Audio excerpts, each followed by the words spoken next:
Okay, so today's going to be a good conversation I'm going to have with a good friend, Adam. Hi, Adam.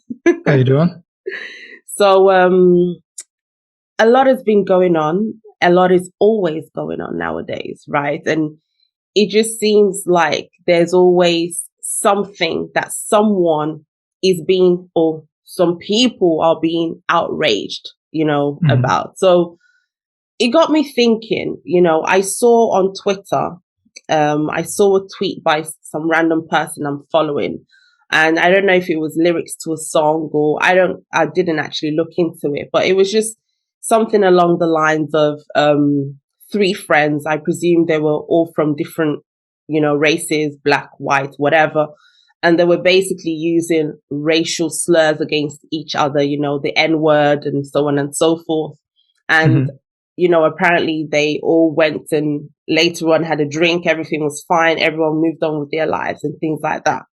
And I was just thinking, in our day and age, can that kind of scenario, is that common openly? I know people have their own little friendship groups and things like that, but what has changed, from let's say the 1980s until today, where jokes, aren't accepted anymore, everyone is just so uptight about everything. And I just wanted to, explore this conversation today, and the topic, if it has a topic or question topic, is what sissified our generation?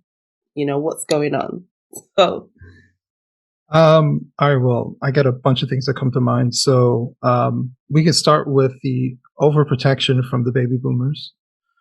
Um, I think that played into it where we isolated children away from potential danger to the point where it actually was more of a hindrance than anything else.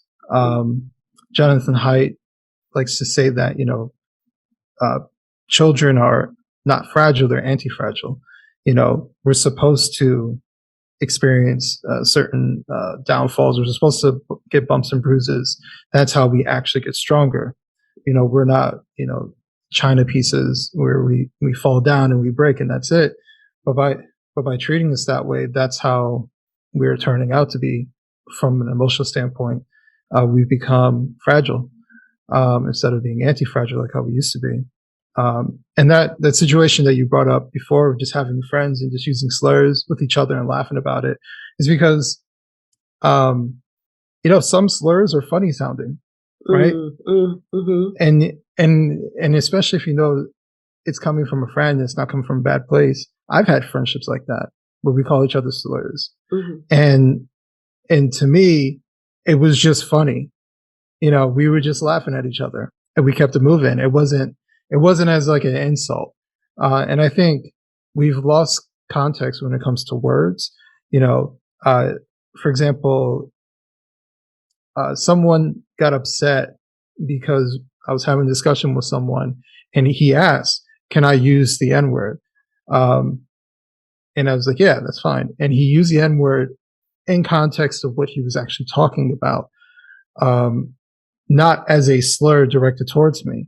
It's just a word. Mm-hmm. And I had some people who got upset because I let this person say it, and I was like, but it was the context of what we were talking about. He was actually saying it's negative, in this particular way. Mm-hmm. And he asked me, so it's not like even more so. He's trying to be careful by asking me if it's okay, and I said it's okay. So it's this very soft nature that we've kind of cultivated. Um, and I hate to be one of those people that says boomers are the fault of everything, but I think there was a possible reaction from their parents being so harsh and stringent. A lot of baby boomers' parents were basically throughout the depression and things of that nature, and so they had harder, stricter parents. And what happens is they kind of rebound. They say, I don't want to be my parents. I want to be softer, kinder because I would have liked it if it was softer and kinder. So I think there are a lot of baby boomer parents, not all of them obviously, but I think there are a number of them who wanted to give their children everything that they think that they wanted when they were a child. But they're making children who are not resilient, who get everything that they want, who are easily hurt, fragile. And when they reach the real world, which is not going to cater to you, they fall apart. And you know, there's a correlation as to why colleges have so many, psychologists and administrators than they did generations before. It's because now, well, there's multiple reasons why, but they're trying to cater to their students, and they feel that these services are needed, and maybe they're genuinely needed. But why is that the case? Why are these kids in such a mental, traumatic state? Exactly. And, you know, just even thinking about this conversation, when I asked this question on my social media, got very, very good answers. But even some people were not even happy about me using the word sissifying.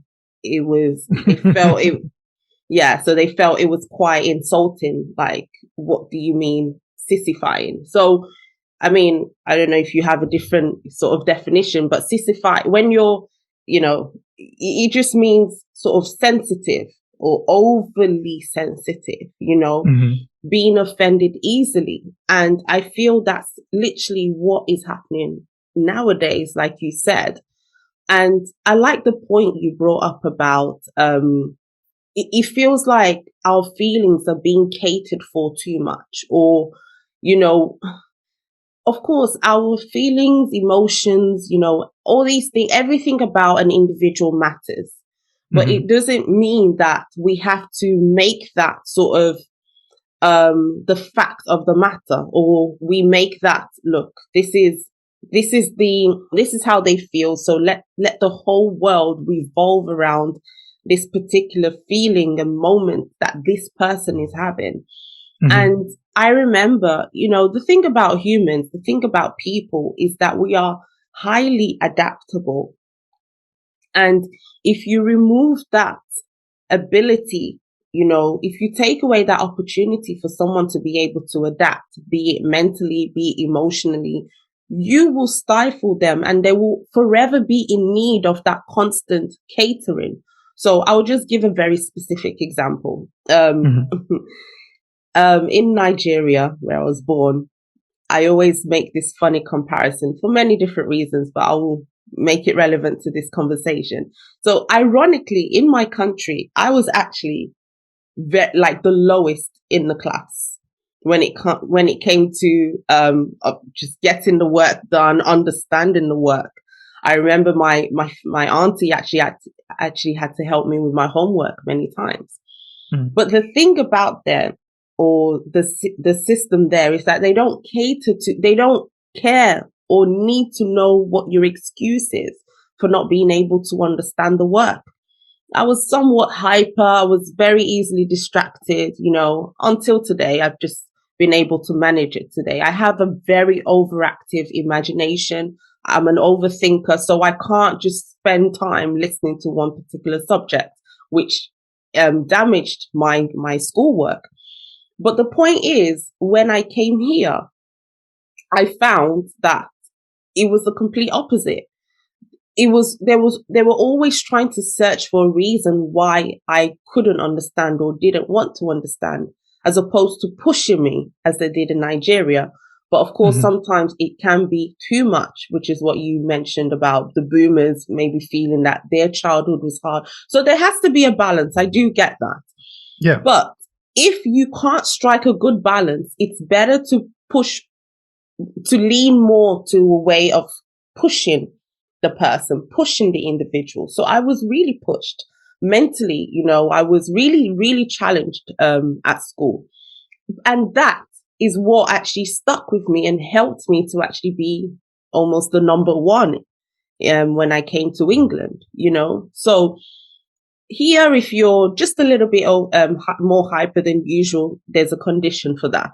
If you find it difficult to concentrate, there's a condition for that. There's a name for that. There's a label and a name for everything. So people don't actually know how to cultivate that spirit of, okay, even if you want to give me a label, I don't care. But the point is not the label. The point is, how do I move past this label? How do I even use this label to advance, to go to the next level, not stay and make excuses for why I'm not where I think I should be. So, well, actually, I would slightly disagree. I think labels matter when we start talking about behavioral and mental, let's say, capabilities or disabilities and stuff like that. So if you're a hyperactive kid, and most kids grow out of it. Teachers may find a way, for example, to harness that so you can still learn, or like you said, maybe push you, right? Push you to focus, push you to sit down and shut up and focus on what you need to do. By saying this child has a hyperactive disorder, right? And then you tell a child that he has a disorder or that he has some sort of condition, it's these particular labels that people hold on to. I would talk to people like, oh, I have obsessive compulsive. I'm like, why?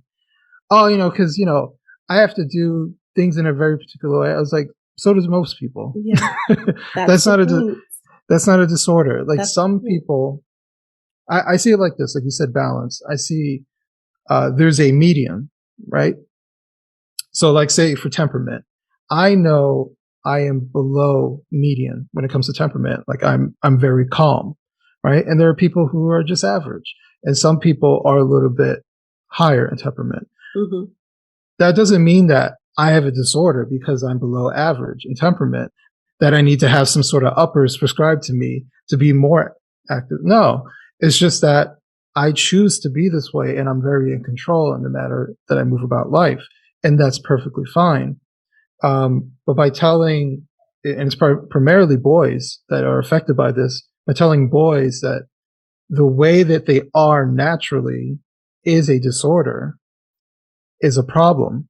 And you tell someone that they have a condition, they think, all right, so we're getting on the topic of mental health, and this is my thing too. But my issue when it comes to mental health is when we give people labels like you suffer from depression, right?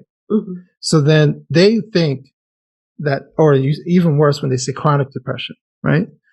They think that this is their life. Like this is a condition. It is something I was born into, and now I have chronic depression. So no matter what goes on, and if they react in a negative way, it's because of my chronic depression, right?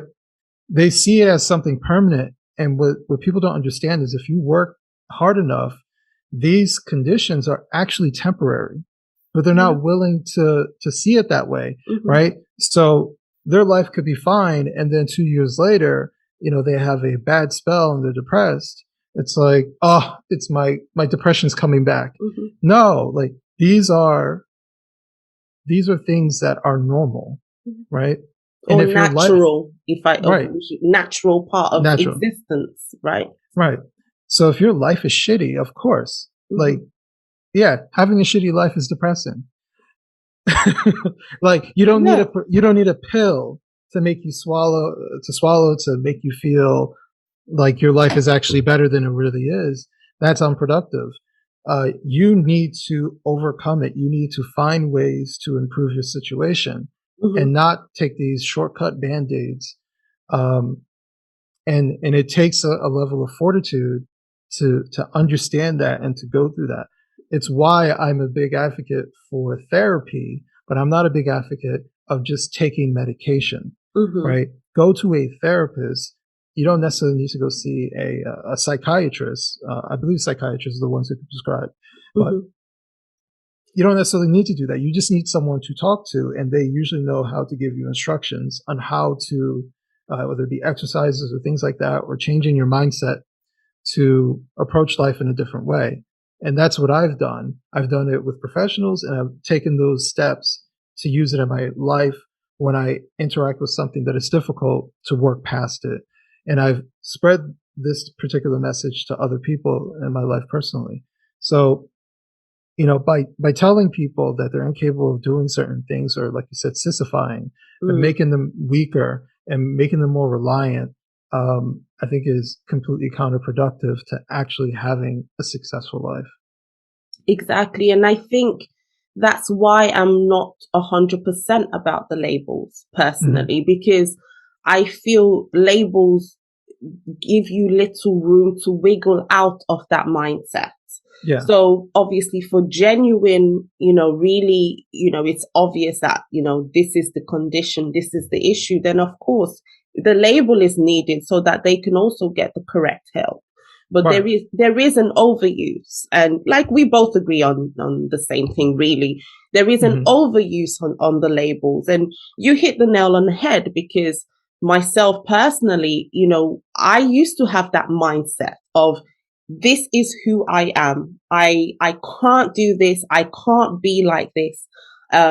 So what happens when you have that kind of mindset is that things that happen in your life tend to reinforce that, right? Especially negative things. Like you said, you can have a good 2-3 years, but those are almost like flukes. Oh, it's just, this is going to be over soon and things are going to go back to normal, who I am, and so on and so forth. But life is not like that. Life is it's like a roller coaster. I'm not saying anything new. But if you have that label mentality, like, this is who I am, this is how my life is meant to be, then you will always navigate your life through those lens, through that mentality. I remember, just giving a personal example, I overshare sometimes, but it's some things I've gone through are just so relevant, because I had this mentality of all men are, let's say, trash, the usual modern kind of female mentality nowadays, right? But it wasn't that. The problem was either my sense of worth, or my how I viewed myself, how I valued myself, horrible experiences that I had when I was in relationships. So it isn't that all men are bad, and it isn't even that I am a bad person. I've just had bad relationships. But if I settle, when I settled for that mentality of, I cannot be happy in love, for example, then you continue to attract that. And even if you do have a decent relationship, one little thing goes wrong, that little thing reinforces that thought and that mindset you already have within you. So you never actually progress and move forward. You're going 2 steps forward, 3 steps backwards, if that makes sense. So, yeah. No, what you're talking about is basically self-sabotage. Like when you have a negative mindset and you expect the worst to happen, it's like what they say, if you look hard enough, you'll find it. Yeah. Right. So even if you find, like, in a relationship, you find someone who is a good person, who treats you well, and the first thing you say is something right. This is too good to be true. Right. You're just that jaded. That is a very negative mindset. And much of the fact where I talk about the victim mindset, where you're waiting for someone to victimize you. You're waiting for this to happen. And then when it does happen, then it validates your paranoia. So, me and you, we've talked about from a racial standpoint, when a white cop is involved in a shooting, kills a black person, it validates your paranoia. And and then no matter the millions of incidences that happen and nothing happens, or anything like that, or even just in your personal life where you've never had a bad interaction, or maybe you've had one, right? But it just takes that one national story to validate your mind, to think that you're under attack, and there's this invisible war that nobody else is seeing. And you should always be on guard. So I think, to kind of bring it into the sissifying, I think the victim mindset plays into it, where people are constantly waiting for the worst to happen. They're waiting to be offended, right? So they're looking to be offended. So let's say if you are someone who is let's say if you're someone who's gay, right? And they're like, oh, I like Ada. And then she says sissify. What does she mean by that? Yeah, right? It's that type of thing. And when you're in that headspace, you also don't really have good faith in people, right? You're very skeptical. So it's a very sensitive type of person. If I can bring up something, so you made me think about because you mentioned balance, and I always talk about balance.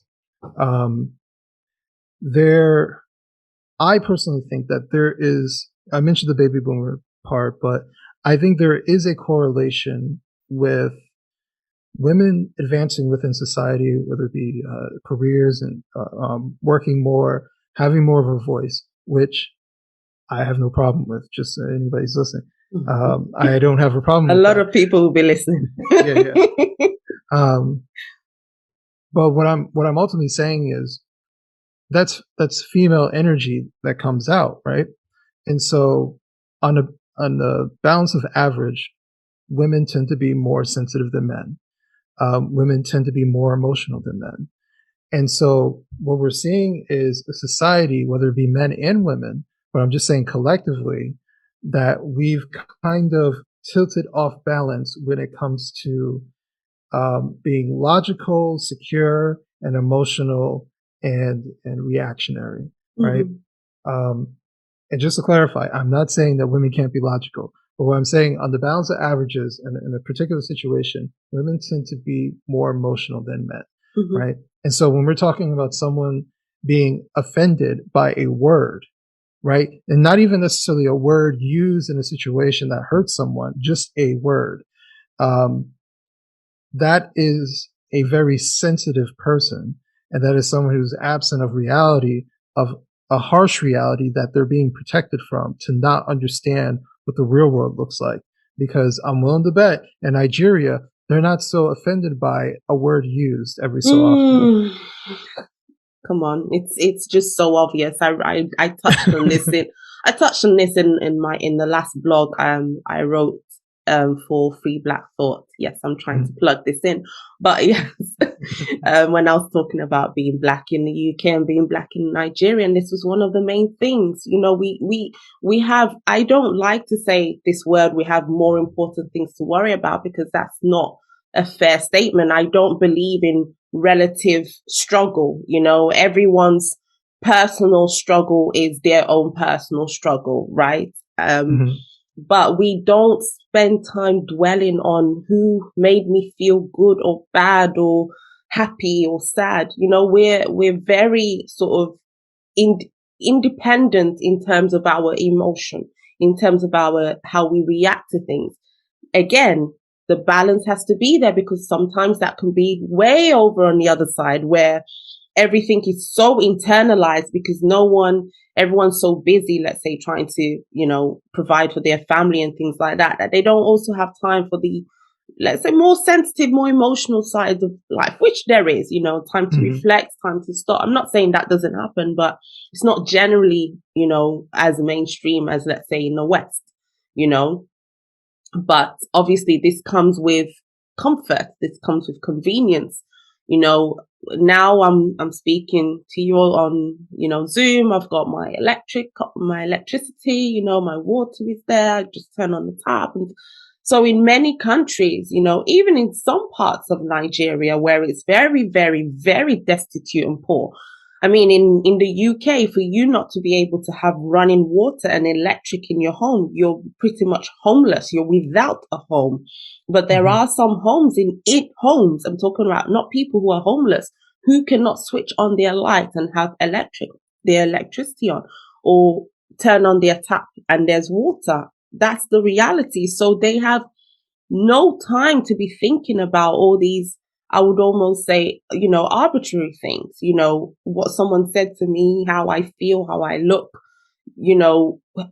what gender am I, and things like that. They don't have that luxury, It reminds me sometimes of, I don't know if you know Cat Williams. Yeah. Of course, you know. I don't know what joke he was making, but every time I think about what I'm talking about, I just remember that. And he was talking about a tiger that was in the zoo.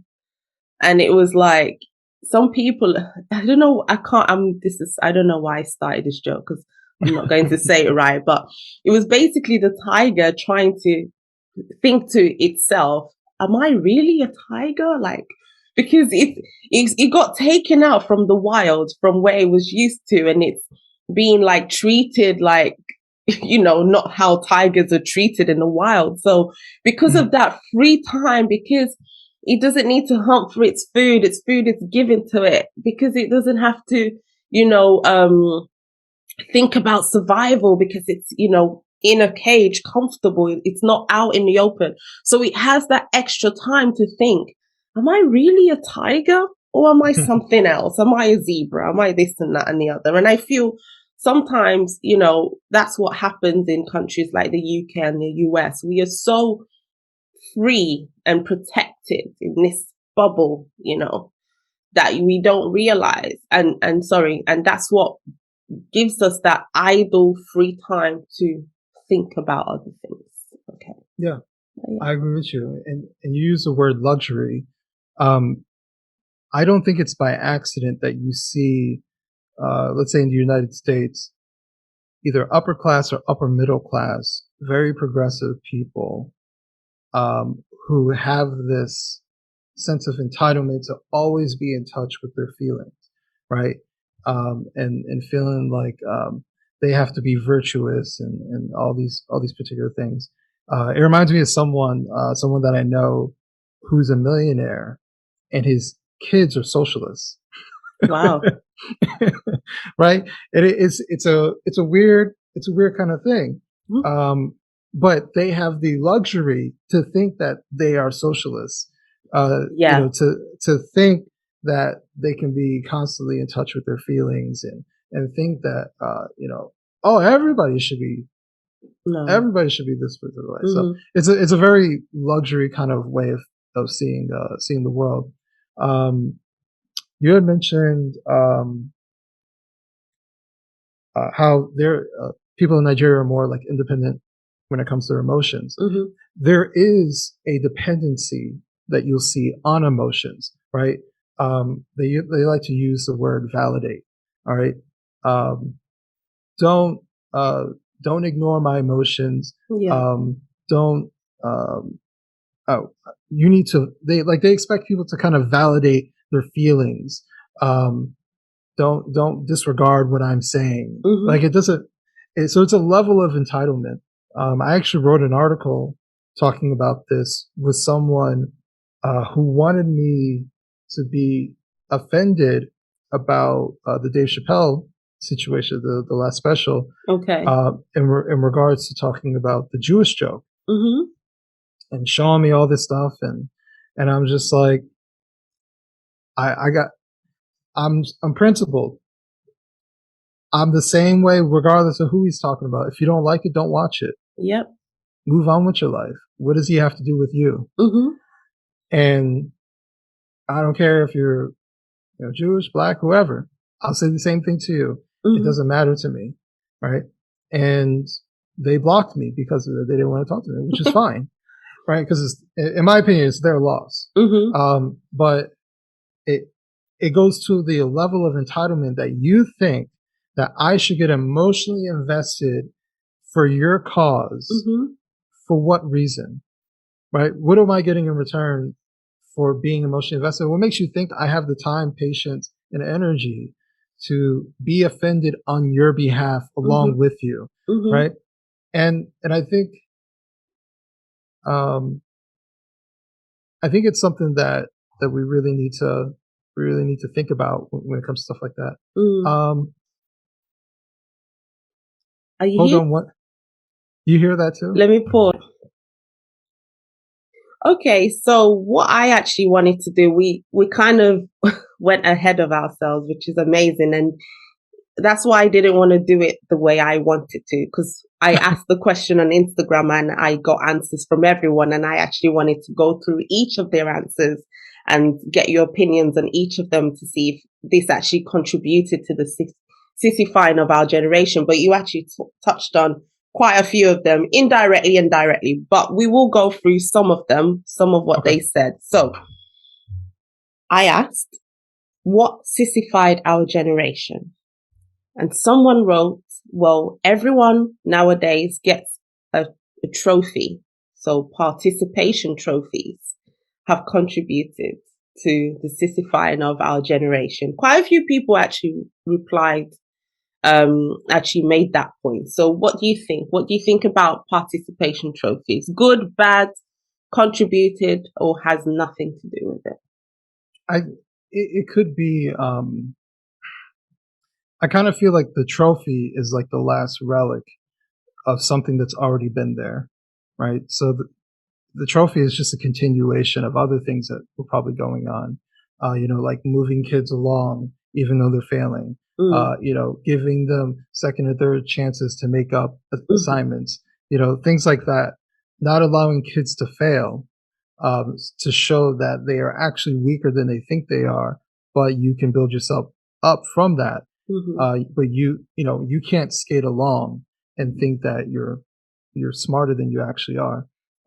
So for me, the participation trophies may not be the reason. Maybe it's just another example of something that was already there, but it's just kind of like a glaring, it's like a shiny object that people notice.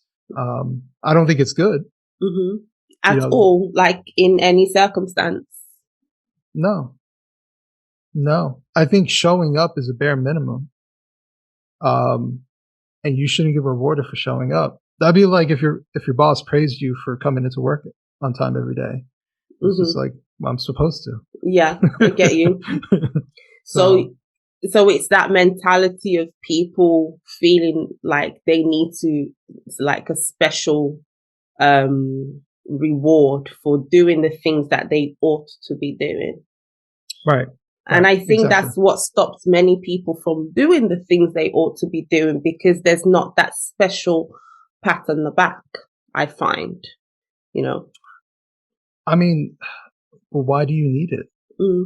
Even when you do excel, my mentality personally is I don't need that validation, even if I do excel, because my excellence has validated me, and anything else is great. It's wonderful, but without that, and it's not an easy thing.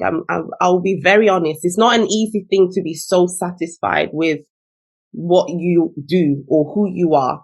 And that doesn't mean, because also, again, I love that balance is coming up a lot in this conversation, because what can also happen is that you think that, anything you do then is good, and, it can't be criticized or can't be corrected or can't be improved. No, but we do need that level of, I don't need validation for what I need to do, what I do, and so on and so forth. But I feel like there's so much of that going on. And without it, people almost feel like their work, which was excellent in itself, is worthless. And that deters them from actually, it's a cycle in my opinion. Yeah. And the other thing that kind of came to mind is honesty. There needs to be a level of honesty when it comes to people's performance, their reaction to things, how they're actually doing in life. And, for example, like my son, I don't lie to my son, right? There's something that he wants to do out of school, and I said, you might not succeed, but go for it. Okay. Right? In those terms, in those words. Okay. Yeah. I said it's a high risk, right? Because it's very competitive. He wants to go to Japan, basically, and he wants to do animation there, but it's the number one animation market in the world. So, it's going to be very competitive, and it's going to be difficult for you to succeed, but I believe in you, and I don't think you should not do it because it's hard. I think you should do it because it's hard. While preparing him, and that's amazing, you have to be realistic, because then when he faces that first hurdle, it's please don't forget what you're saying. Forgive me for interrupting. But when he Mhm. faces that first hurdle, he's prepared mentally. I know this is going off topic a bit, but some parents, some black parents, we both deal in the racial world, in the racial Mhm. realm, whatever. So let's make it specific to that. But they would have that talk with their son. And I know 120% they would say, well, it's difficult, it's competitive, and it's a high risk because of your skin color. They would Mhm. make it in relation to the skin color. So then that does the opposite effect. That makes them, even if they go for it and then they face the first hurdle, that's what makes them deflated. So I think there has to be a balance in, preparing your child, but not making sure that you're not making it specific to their skin color and things like that. Right, right. And I get on him about, not to say that he's lazy, but he's just like he's a teenager, so he's had moments where he didn't live up to what he could live up to. And I'm not one of these parents where I'm like, you have to get straight A's on everything, but you have to put some sort of effort, right? And if you're struggling on something, it is your responsibility to ask for help, because I can't read your mind. If you need help, then say something. If you need help, go to your teacher, right? So I'm putting the onus on him and responsibility on him, because I know that he can do it, right? If, for example, if I knew that my son was a dummy, right, and I knew that the best he could do is probably C pluses, right, I'm not sure if I would push him as hard, because everybody has their limitations, but I will at least guide him in a direction where he can have success, even though maybe mentally he's not as strong, or not mentally, but like intellectually he's not as Intellectually. strong. So, for me, that's a level of honesty. And most parents think that their children are these awesome honor roll students who are just waiting to be unlocked. And we know a lot of adults who are complete dummies, and they were dummies as kids too, right? And that's the honest thing to really say. So we have a grading system for a reason, and some kid was filling it in. Oh, damn. Yeah. So, we need a level of honesty, and sometimes being honest is offensive and difficult. Actually, you just made me think about something. So, when I was 21, and it was kind of like a chaotic time in my life. We're trying to like figure out, what am I going to do, right? And I had moved to Tennessee. I lived there ultimately for about a year, but when I was there, I was thinking like, maybe I should go to some sort of school. I was into cars, but I wasn't really working on cars. And I went and toured this one school that was there, and it was a pretty big, reputable school for automotive work. And I came back to New Jersey, came back home, and I was at a friend's house, and his father's there. We all know each other. And so I was like, yeah, I'm thinking about going here and doing this. And he looked at me, he was like, yeah, that's not you. I was like, Okay. well, damn. Because he works on cars. I mean, he works on cars for, I don't think he did it for a living, but for fun. He has a backyard full of cars. We were all kind of like car people. And he just said, that's not you. And I was like, at first I was like, damn, that stung. But then when I went home and I thought it for a couple of days, and I was just like, yeah, I think he's right.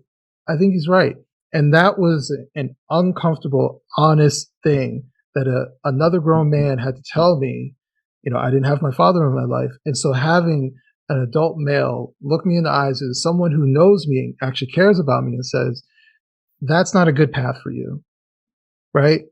What if he didn't say that to me? Where would I be today, right? Would I have wasted my time? Would I be in a profession that would be miserable in? All these different things, because it took for someone to just be honest with me about what I was thinking about doing. And I'm glad he did, and I'm glad I didn't go down that path. Yeah, you mentioned something about asking for help. And I feel it's so weird, the current the generation that we're in. They're able to ask for help for certain things, but not with the things that matter. So not with, everyone's always seeking help and advice more about the aesthetics, how they, how they look and things like that, or about their emotions, or but there's not enough of mentoring and mentorship about, the basic things that makes a person have a comfortable life here on this planet, a successful life, wherever success means for them.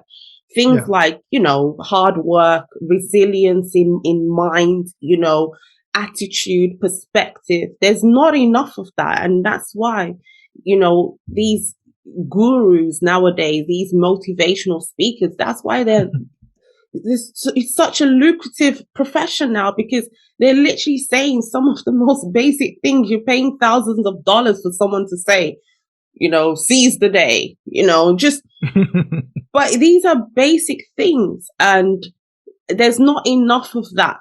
There's not enough focus on that, I think. And obviously that contributes to the weak kind of state of mind that many people are in. And I think it goes kind of to the next one, because someone wrote, well, I should put my foot in my mouth, as they said. But someone wrote removal of fathers from the home,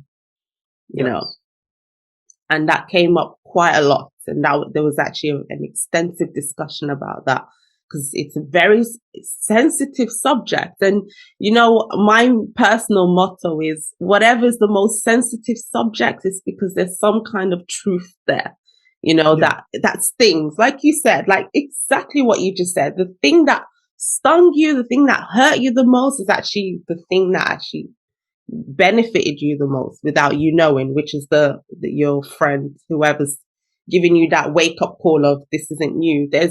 People are afraid to explore truth. I am not afraid to explore any truth. I don't care if it offends me. I don't care if it turns my world upside down. That's just the kind of nature I have inside of me. But I feel like some people, they know that there's something off with their belief system. Wrong or right, we can say that's subjective, but their belief system is not working for them. But they keep persisting in these kind of personal narratives and personal ways they see the world, and it's not going for them. And one area is this, the removal of fathers. Of course, if you grew up without a father, then that's not your own fault. But I'm not talking about individuals in this case. I'm talking about as a whole society, how we are looking at father figures in the house, how we are portraying them, how we are representing them. I feel like there's a little bit of a lack of respect, and lack of importance, shall I say, on having a good, solid, structural home unit and father being present as well. So what do you feel about that? I hope you're enjoying the conversation so far. The rest of the conversation can be accessed by becoming a patron. Different Voice is here to ask the tough questions and to have the difficult conversations. She's here to bring balance, nuance, and a change of perspective to sensitive matters such as individualism, collective identity, racial relations, and so on. So if you want to be a part of this growing work, if you want to contribute or support, then we want to encourage you to become a patron.